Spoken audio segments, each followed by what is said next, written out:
Mais uma vez eu cumprimento os irmãos com a paz do Senhor. Amém?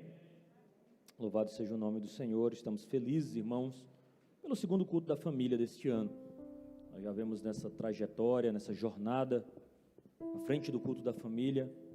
Estamos felizes pelas oportunidades que Deus tem nos dado ao longo desses anos de tratar diversos temas, de falar sobre diversas coisas para a família, para a igreja de Deus. E nessa noite eu já fiz a leitura do texto bíblico, um texto talvez bem conhecido de grande parte da igreja do Senhor. É um texto que trata sobre Babel. E esse texto ele é um texto muito interessante porque esse texto serve como modelo para a sociedade em que nós vivemos. Existe uma fragmentação social, ou seja, a sociedade ela tem diversas linguagens, diversos guetos, diversos núcleos, cada um com um linguajar próprio, cada um com perspectivas próprias. Então esse texto, ele é um pouco do que é a sociedade em que nós estamos inseridos, explica um pouco da fragmentação social que nós estamos inseridos, e esse desejo da sociedade encontrar satisfação em tudo que não é Deus. Talvez a gente poderia até diagnosticar, dizer que trata-se de uma síndrome do paraíso perdido. Nós falamos no culto anterior sobre como é que estão as famílias depois que saíram do Éden, depois que caíram. E se a gente olhar para a sociedade de um modo geral, você vai encontrar todo e qualquer ser humano buscando a felicidade. E há um problema em buscar a felicidade? Não, todo mundo quer ser feliz. O problema é os métodos. O problema é em que buscar essa felicidade. E o incrível que possa parecer, o ser humano tem buscado felicidade, sentido para a vida, em tudo que não se chama Deus.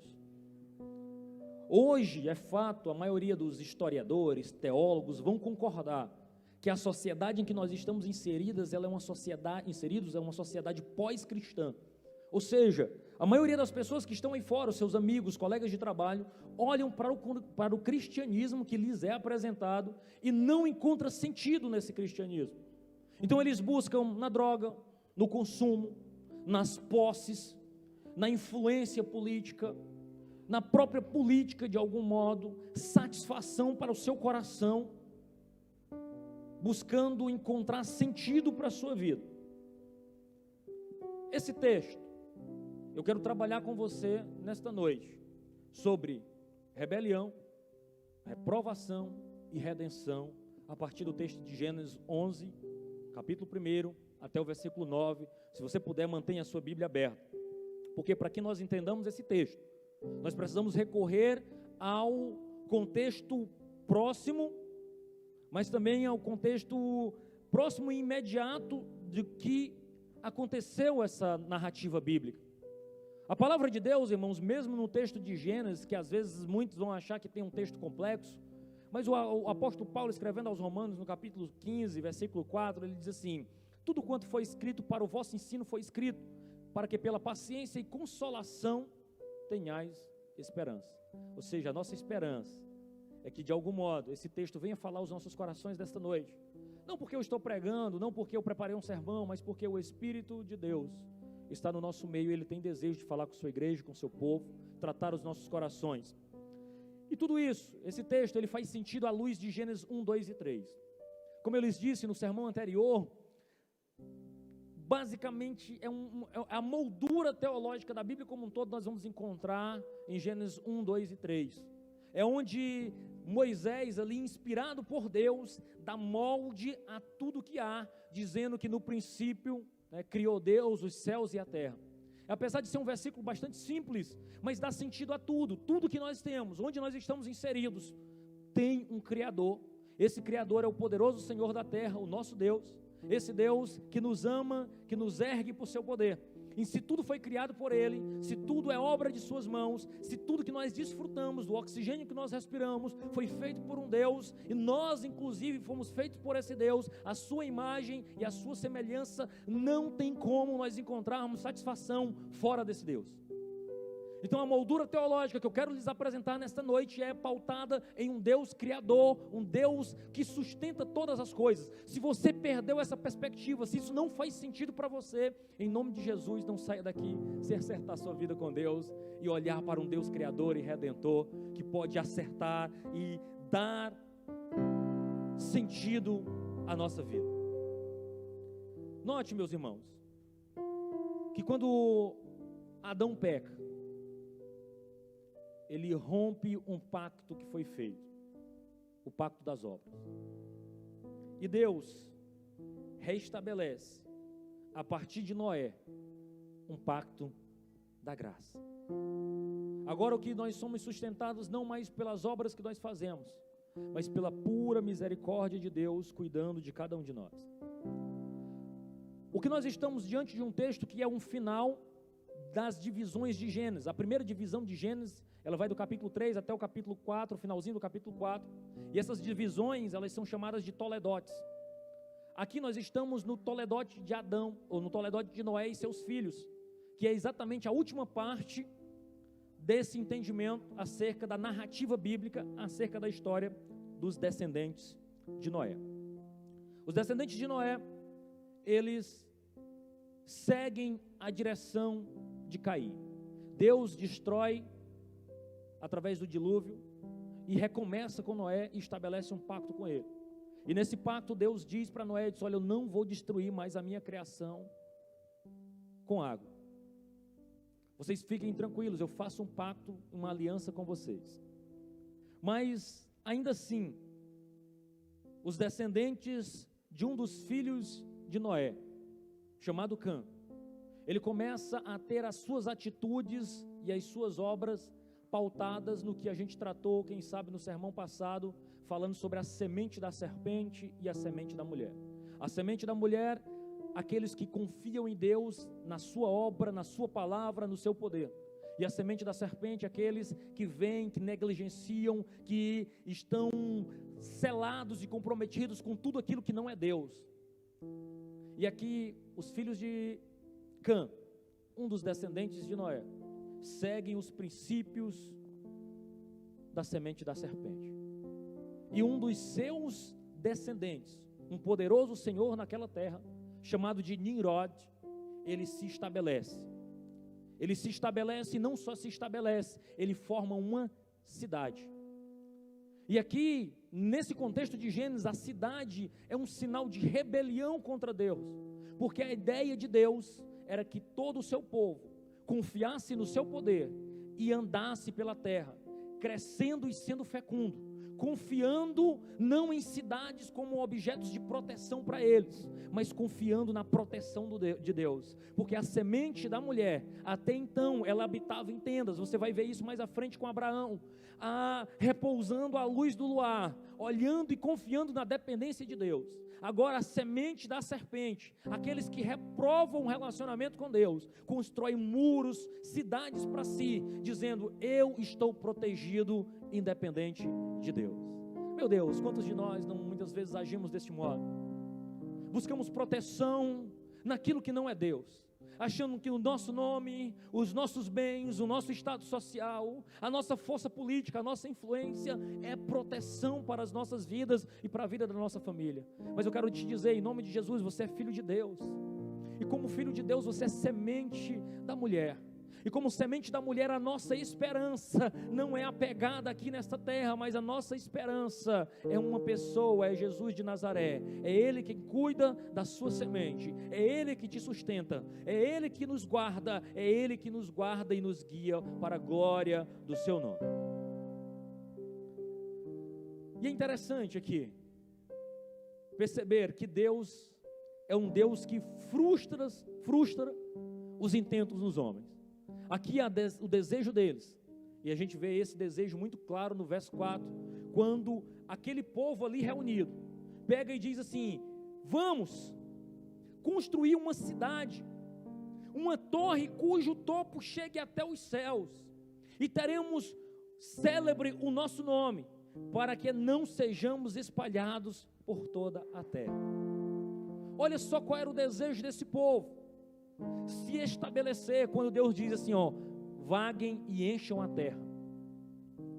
O desejo deles era construir um instrumento que chegasse até o céu, como dizendo assim: mesmo que esse Deus nos afogue de novo, nós estaremos protegidos numa torre com a nossa própria inteligência. Meu Deus, nítida rebelião contra Deus, porque Deus disse para aquele povo, dizendo: olha, eu não vou destruir com água. A semente da mulher confiou nesta palavra, a semente da serpente: não, vamos construir uma torre, vamos fazer o nosso nome grande, nós não seremos espalhados, nós não seremos destruídos, é nós, é na força do nosso braço. Não, não e não. Aqui há uma nítida rebelião contra Deus, e eu quero tratar esse texto em 3 rápidos aspectos, para você não esquecer 3 R's: rebelião, reprovação e redenção. A rebelião vai do verso 1 ao 4, quando diz: em toda a terra havia uma língua e uma só maneira de falar. Os homens partiram para o oriente, encontraram uma planície na terra de Siná e habitaram ali. E disseram uns aos outros: venham, vamos fazer tijolos, vamos queimá-los bem. Os tijolos nos servirão de pedra e o betume de argamassa. E disseram: nós vamos construir uma cidade, uma torre cujo topo chegue até os céus, e tornaremos célebres o nosso nome, para que não sejamos espalhados por toda a terra. É claro o desejo aqui dos nômades, daquele povo que não se fixava em lugar nenhum. Estavam ansiosos para se estabelecer, criar um reino para si, criar um local para si. Note que ainda assim, com esse intuito de rebelião que estava presente no coração do ser humano, Deus ainda permite os seus atributos criacionais, porque deu a eles inteligência. Eles criaram tijolos, eles usaram o betume como argamassa, deu a eles habilidades de construção. Deus ainda assim, com um povo rebelde, manteve as suas ordenanças criacionais de multiplicação e manteve também as suas habilidades culturais, o potencial para criar, se estabelecer uma obra de engenharia ali. Aquele povo rebelde buscava proteção pelos seus próprios méritos, sem a ajuda de Deus. O desejo deles: alcançar os céus, fazer um nome para si, para que não fossem espalhados. A cultura pagã daquela época que já se estabelecia, criavam-se a cultura de um zigurate, que nada mais era do que uma torre que tocava, era tão alta que aqueles pagãos criam que as divindades eram capazes de transicionar entre os céus e a terra a partir dessa belíssima construção. Quem sabe a intenção desse povo era exatamente ultrapassar a fronteira da criatura e do Criador. É por isso que Paulo, escrevendo aos Romanos, vai dizer assim: e Deus os entregou, porque eles transformaram a verdade de Deus em mentira, adorando mais a criatura no lugar do Criador. Paulo reclama, Deus reclama através do apóstolo Paulo. Esse povo rebelde buscava tomar os céus por feitos humanos, queriam tomar os céus de assalto, não através de um relacionamento com Deus, mas através dos seus próprios feitos, construindo o termo empregado ali seria uma Babilu, do hebraico um portal para os céus. Mas Deus desce e freia a rebelião do homem, freia os disparates e os intentos imperialistas que o homem tenta construir. E em vez de uma Babilu, um portal para os céus, Deus estabelece Babel e chama aquele lugar de confusão, porque o homem, pelos seus próprios méritos, pelos seus próprios feitos, pelos seus próprios intentos, não produzirá nada de bom a não ser confusão, a não ser miséria e desgraça, porque independentes de Deus, nós somos apenas rebeldes. Estes construtores buscavam fama e significado em suas próprias realizações, mas construíram confusão, construíram Babel. Aqui é claro que Deus não está preocupado que os homens construam uma cidade, mas está preocupado com o orgulho do coração do homem, meus irmãos, que buscam conseguir tudo isso, segurança e orgulho fora de Deus. Ei, como é que está teu coração, criança? Como é que você tem construído os seus projetos? Deus está inserido isso? Ou o teu orgulho, o teu coração tem reinado e conduzido a tua vida? Será que nós estamos tentando construir pelos nossos próprios méritos? A gente acha que não vai encontrar gente orgulhosa na igreja, mas é incrível como tem. Pessoas que não dão o braço a torcer por nada, que não abrem mão de estar certo em momento nenhum. Esse desejo é um desejo de alguém que deseja viver um modo de vida independente de Deus, porque em toda a sua palavra Deus nos ensina a não ser orgulhosos, mas humildes, a sofrer o dano do que causar o dano.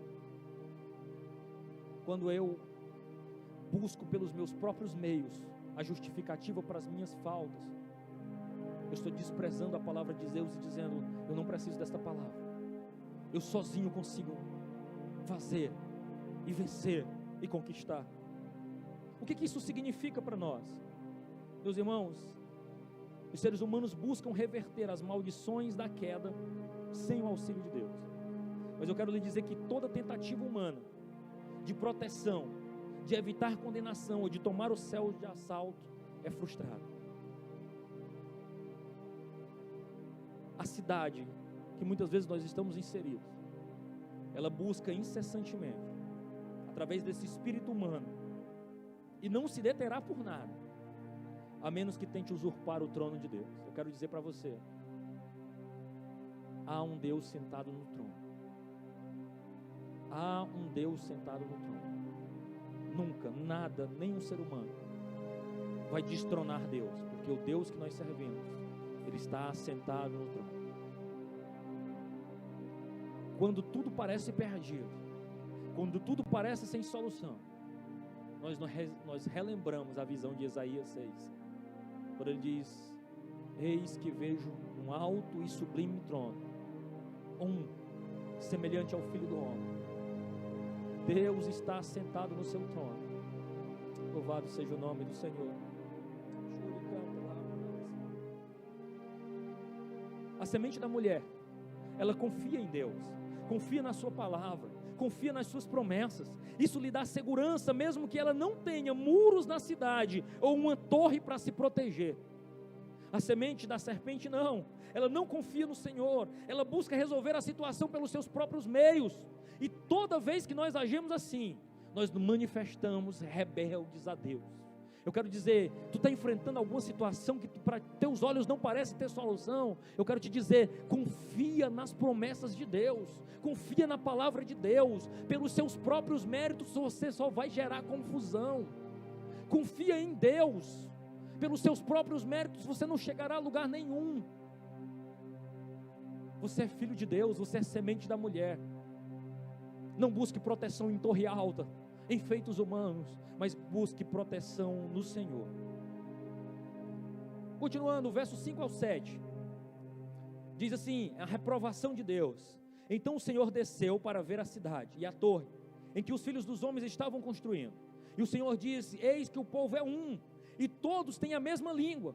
Isso é apenas o começo, agora não haverá mais restrição para tudo o que planejam fazer. Venham, vamos descer e confundir a língua deles, para que um não entenda o que o outro está dizendo. Deus desce. Apesar dos seres terem apenas um intento, o ser humano ali ainda não tinha construído a mega torre, estava em construção. Deus desce e reprova, Deus desce e intervém, Deus desce e frustra, Deus desce e confunde, porque é Deus que freia a humanidade pecaminosa. Você acha que se a graça de Deus não estivesse sendo ministrada, administrada nessa terra, nós já teríamos ido ao caos? Eu quero dizer que mesmo quando você olha casos em que a família mesmo mata um ao outro, mesmo quando alguém dentro de seu próprio lar ataca um ao outro, mesmo quando há mentira, perseguição, morte, violência, ainda assim Deus continua freando, porque se Deus não freasse a pecaminosidade humana, essa terra já não subsistiria. Deus continua administrando a sua graça, a sua misericórdia. Ele freia, ele desce e freia Babel. Ele diz: olha, se esse povo se unir nesse propósito maléfico, nada lhe será impossível, eles vão se destruir. E como eu fiz uma promessa, Deus freia o pecado, sabe por quê, meu irmão? porque ele tem promessa. Ele freia o pecado porque ele tinha dito para aquele povo, dizendo o seguinte: eu não vou destruir esse povo com água, eu não vou destruir esse povo. Mas o pecado aumenta, a ira de Deus também aumenta. E o que Deus faz para não ter que destruí-los? Ele os confunde, ele freia, ele pausa, ele para, ele dá um sentido de reverter e rompe a unidade que estava se formando. Porque a unidade religiosa, cultural, política levaria a uma catástrofe, a um juízo incontornável, como foi o caso do dilúvio. Então o pecado ele é freado.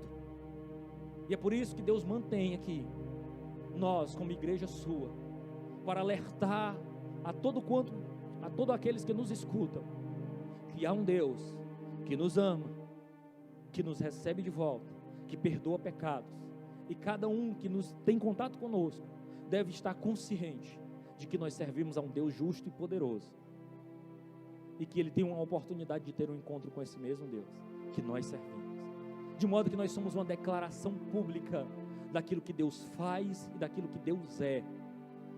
Ou responsabilidade, irmão. E o que isso significa para nós hoje? Irmãos, nós temos uma esperança de uma unidade, de uma junção de povos, tribos e nações, mas não será nenhum ser humano que produzirá isso. O próprio Cristo é que reunirá o seu povo. É Jesus que reunirá o seu povo. Todos aqueles que desejam promover essa reunião, promover aquilo que só Cristo é capaz de fazer, falhará vergonhosamente. Se você perguntar a cada um daqueles que se encontram aqui hoje, a opinião sobre o andamento, inclusive daquilo que nós estamos fazendo aqui, que nós dizemos é a obra de Deus, todos terão uma opinião diferente e um modo de pensar diferente de como conduzir. E o que nos une, irmão Adonias? O que nos faz permanecer junto, irmão Adonias? Se cada um pensa de um modo diferente, age de um modo diferente, aí eu lhes digo, aquilo que nos une é maior do que aquilo que nos separa. Aquilo que nos gruda, que nos faz caminhar juntos, não é eu olhar para o lado e ver as falhas, os erros, os pecados dos meus irmãos, mas eu olhar para a cruz e dizer, eu sou tão pecador quanto, mas ainda assim Cristo me aceita em sua família, e juntos nós vamos nos melhorando uns aos outros, nesta caminhada rumo às mansões celestiais, porque o que nos une, o motivo de nós estarmos juntos, é maior do que aquilo que nos separa. Finalmente, redenção, versos 8 e 9, e assim o Senhor os dispersou dali pela superfície da terra, e pararam de edificar a cidade, por isso a cidade foi chamada de Babel, porque ali o Senhor confundiu a língua de toda a terra, e dali o Senhor os dispersou por toda a superfície dela. Irmãos, a palavra de Deus, a Bíblia Sagrada que nós pregamos, ela é uma grande história, é o drama das Escrituras, como nós temos dito aqui, escrita por mais de 40 autores, num período de mais de 1600 anos, você vai ter especialistas, médicos, gente de formação superior, e você vai ter gente que era agricultor do mato, contribuindo, inspirado pelo mesmo Espírito, para que este material chegasse nas nossas mãos, a palavra de Deus. O que Deus está fazendo do Gênesis 4 até o Gênesis 11, que são capítulos que você olha e diz, não tem esperança para a humanidade, o pecado está aumentando, é só desgraça, é rebelião. Ali nesse texto, Deus está administrando uma graça mínima, para quê? Quando Ele divide ali no capítulo 11, e cada um segue seu rumo e forma nações, Deus está diferenciando línguas, povos e culturas a partir de Babel, para que Ele tenha condições de eleger o seu povo, o povo de Deus, o povo da aliança, Porque é exatamente em Gênesis 12 que ele olha para um homem inserido no meio de uma cidade pecaminosa e vendida aos ídolos, e diz assim: sai do meio da tua terra, da tua parentela, e vai para uma terra que eu te mostrarei, e eu te farei uma grande nação, e em ti serão benditas todas as famílias da terra. E aqui nós estamos no culto da família, porque este homem creu naquilo que não via, e acreditou na promessa da semente da mulher, e com seus passos trêmulos saiu, confiando no Deus que nós servimos. E a partir disso, Deus extrai e forma e elege um povo. Louvado seja o nome do Senhor, o povo da aliança. João capítulo 11, versículo 49 diz assim: mas um deles, Caifás, que era sumo sacerdote naquele ano, advertiu-os dizendo: vocês não sabem nada, nem entendem que é melhor para vocês que morra um homem pelo povo, e que não venha a perecer toda a nação. Ora, Caifás não disse isso por conta própria, mas sendo sumo sacerdote naquele ano, profetizou que Jesus estava para morrer pela nação, e não somente pela nação, mas também para reunir em um só corpo os filhos de Deus que andam dispersos.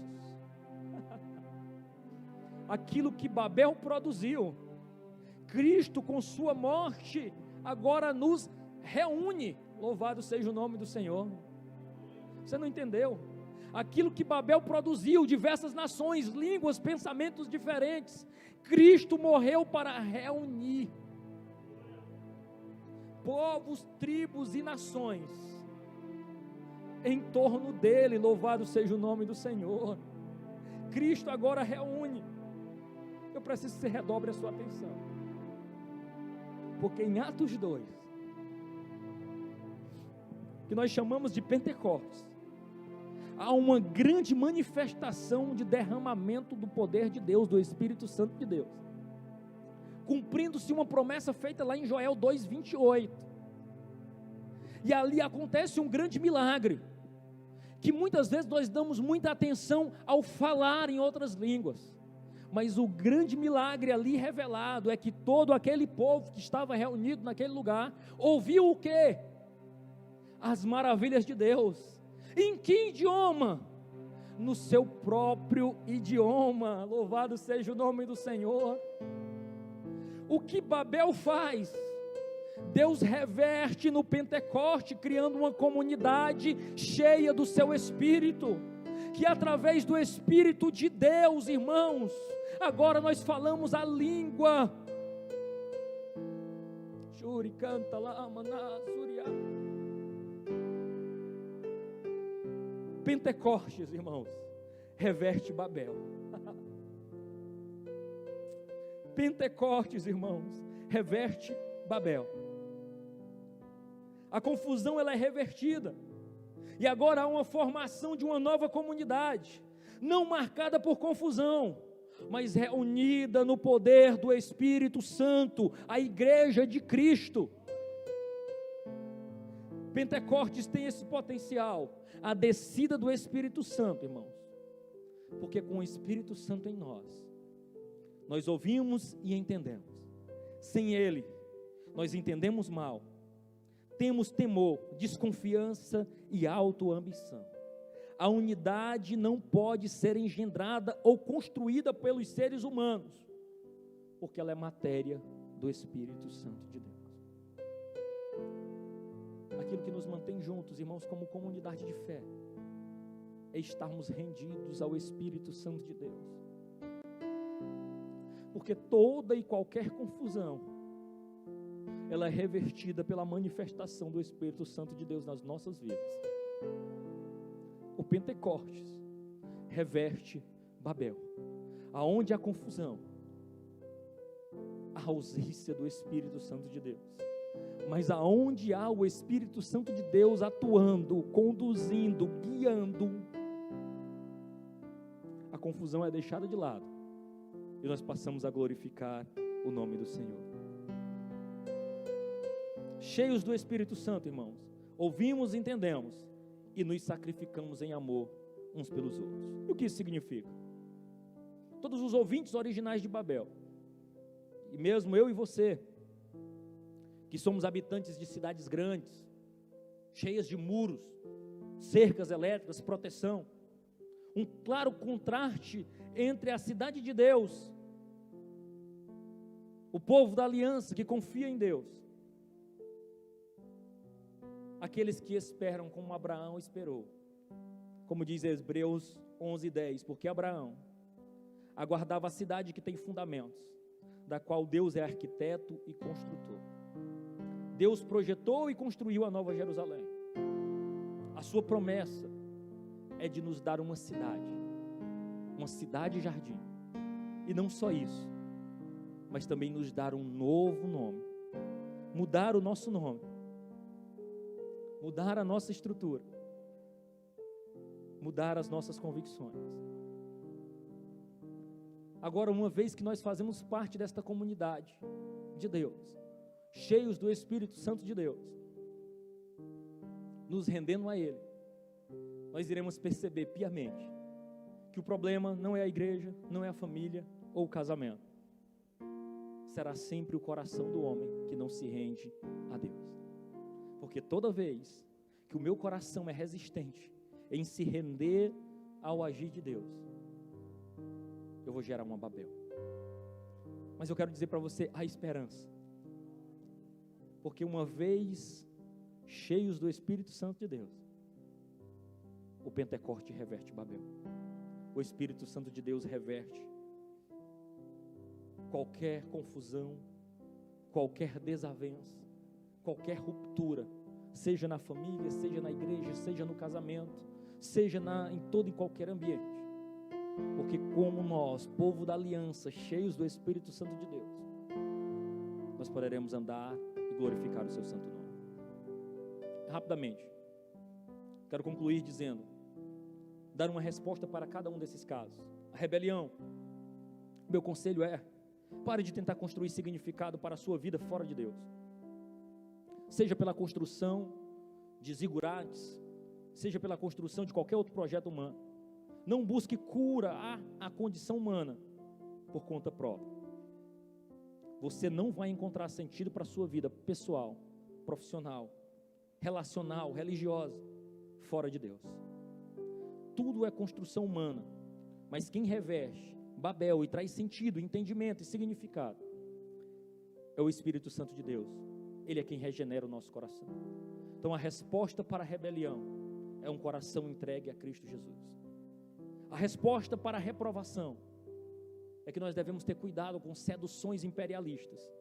Desejo e a ilusão de tentar reunir pessoas fora de Cristo, nós seremos frustrados. Nós não encontraremos satisfação venerando a criatura em detrimento do Criador. Nada e nem ninguém pode tomar e ocupar o lugar de Deus. E redenção, a redenção que Deus tem para nós é que nós nos mantenhamos peregrinos nesta terra estranha. A postura do peregrino é uma postura de desapego. Foi assim com os heróis da fé, e eu encerro lendo o texto de Hebreus 11:13, que diz assim: todos estes morreram na fé, não obtiveram as promessas, mas viram-na de longe e se alegraram com ela, confessando que eram estrangeiros e peregrinos na terra, porque os que falam desse modo manifestam estar procurando uma pátria, e se na verdade se lembrasse daquela de onde saíram, teriam a oportunidade de voltar, mas agora desejam uma pátria superior, isto é, celestial. Por isso, grave isso, por isso Deus não se envergonha deles, de ser chamado seu Deus, porque lhes preparou uma cidade. Você tem dimensão desse texto?